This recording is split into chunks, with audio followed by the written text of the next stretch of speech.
咩叫詠春啦？其實好多人將詠春就係睇到佢見光嗰面，譬如綁啦、攤啦、耕呢啲動作，咁佢就見到呢一樣嘢。咁佢一去到一個過手啦，或者真係打長交咧，佢就會喺呢度揾方法嘅。俾大家明白。咁呢個係一個好普遍，亦都係好大路嘅方法嚟嘅。但係如果真係使用嗰個人咧，係諗住用啲形態去解決問題咧，其實係會出事嘅。因為形態只係會對翻形態嘅，形態仲要對翻嗰個人都用翻嗰啲形態嘅喎。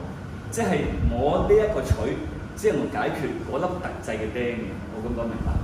即係我哋玩功夫，如果係一個特製嘅錘去解決一特製嘅釘咧，咁係有問題㗎嘛。所以我哋應該要練啲咩咧？我哋唔應該練個錘，我哋應該練揸錘嘅方法啊，或者應用個錘嘅方法啊，而唔係去鑽研個手型點做啊嘛。俾大家明白？即係你諗住有時話我好理所當然，我一拍嗱，咁係咪一招啊？變殺頸我拍呢動作，咁呢一個嘅係好吸睛嘅喎，大家都想學嘅喎。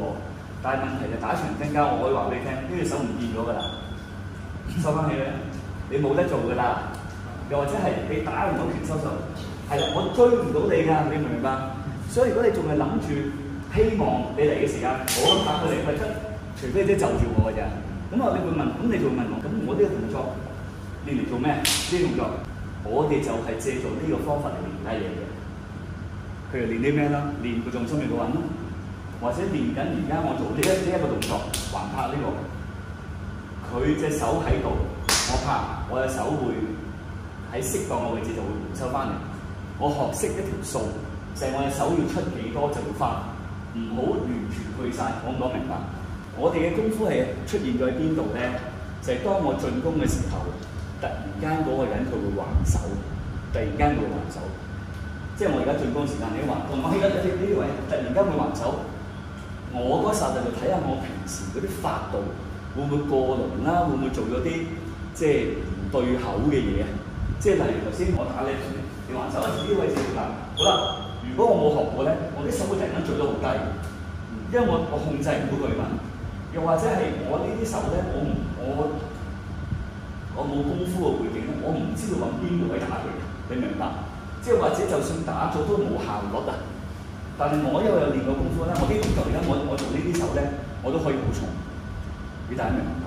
我係透過手型啦，透過訓練，令到我喺呢一個場口裏邊，我係做到一啲對自己有利嘅嘢啫。所以咧，而家我咁講啦。一個有學過功夫同冇學過功夫嘅人分別喺邊度咧？如果冇練，我做呢啲動作拍出去咧，我重好多嘅。加上就係我拍完之後，我當慢手啦。我有辦法嘅，明白？我有辦法嘅。咁但係啱啱嗰陣有啲動作咧，唔係我背出嚟，唔係背出嚟，而係頭先啲動作拍咗之後，佢一收手咁走，我呢啲位追住佢咧，我呢個手嘅動態我練慣咗啫嘛。我哋所有練嘅技巧咧，好大部分。係我嚟解決我打完之後佢嘅彈出嚟，呢手佢有嘢彈出嚟，我就有相應嘅動作出嚟。大家明唔明白？我唔係背咗點做嘅，即係功夫世界嚟講，唔會存在住我一拍佢哋先我，跟住我再鬧佢呢啲動作，冇可能做嘅，因為佢嘅反應係冇得估㗎嘛。你背咗個答案，佢就即係考試背咗答案考試，你覺得會點啊？搞唔掂㗎嘛，係啦，所以我哋只能夠點練咧，就係透過呢啲訓練方法，令到而家我有一個解難嘅方法喺呢個窗口裏面出現。到你點打我時間，我就有啲相應嘅嘢做啫嘛，明白？冇得背嘅嗱，當然有人會話，咁你咪隨機應變，又唔係喎，我哋有啲相應嘅法則㗎喎。頭先啲動作，譬如呢啲位啦，我知道我只要向呢一個方向。俾壓力咧，我就能夠趕咗佢一邊嘅啦嘛。佢唔能夠喺呢邊打我噶嘛，明唔明白先？咁呢個法則就係功夫教我啦。大家明白？如果頭先啲動作咧，當你打唔住，如果我而家喺呢邊去，我咪趕晒一邊啊。佢唔會走呢邊打我，我當佢走呢邊啦，你唔會噶嘛，我接住佢噶嘛。大家明白？咁呢啲法則就係個功夫教我嘅。咁大家明唔明白先？冇得，即係所以我哋嘅訓練方法點解？喺徒手裏邊咧，我哋呢啲法則咧，就係想我哋冇得，我哋唔會背書，係按住對方個動態嚟做判斷嘅啫。嗱，我而家啲手咁做啦，即係我已經可以預示到佢一定係呢個打我，佢唔會呢邊去打我噶嘛。呢個情況而家我係咁撳住佢嘅其實呢邊嚟㗎嘛，你會點做？嗱，見唔見到佢由啲動作佢出嚟，我喺呢邊落嘅，咁係咪我又會趕咗佢下一下？好，咁呢幾個判斷咪詠春教我咯。詠春教我做呢啲咁嘅判斷，預示咗大概個方位啫。我唔會講手型嘅，個手型就係睇你平時練習幾多，能夠喺嗰剎那裏邊咧嗰個身體作出判斷啫。就唔係我諗定做乜，唔知大家明唔明白？功夫有得練嘅嘢就係我點判斷嘅嘛，你打我時候，我而家判斷呢個係打我，咁係咪下一下一定係講翻嗰啲方向？我當你方向嚟，我對呢個打唔到，明唔明白？頭先我咪應用翻我哋啲法則咯，唔好走出去出邊，我喺裏邊練過，你大家明唔明白？你聽唔聽明啊？我哋唔係講招嘅，招式就係訓練工具，係幫助我達到若干效果。嗰啲效果係咩咧？有法度、有尺寸都唔好過龍咯，唔好做一啲 overstand 嘅動作咯。因為如果我過咗龍嘅話，佢優勢喺佢度。你大家明唔明我意思？得唔得？我做咗兩個示範，係一兩個動作啦。我當你係係我一路嗌住呢條位，咁唔着數啊！叻仔，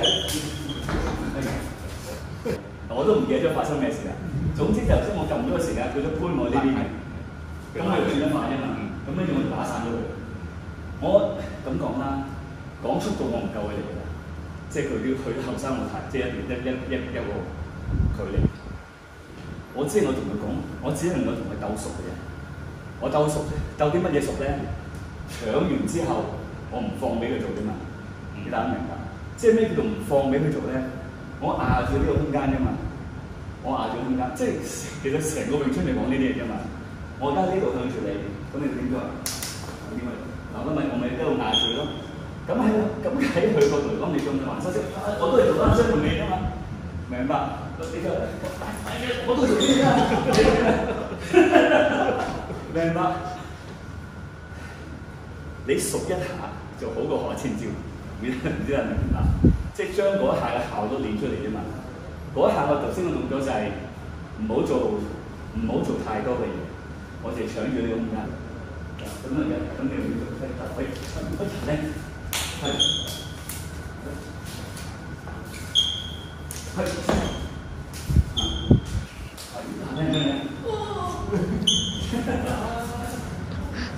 嗱，啱啱呢個動作嘅取捨嚟嘅，即係喺我角度咧，佢攞咗呢邊啦，咁我呢度有優勢啊嘛，我冇人放佢㗎，我咪攞呢位咯。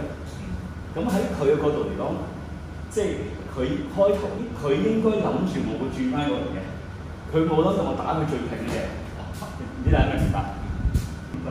得，好，有問題再問啦。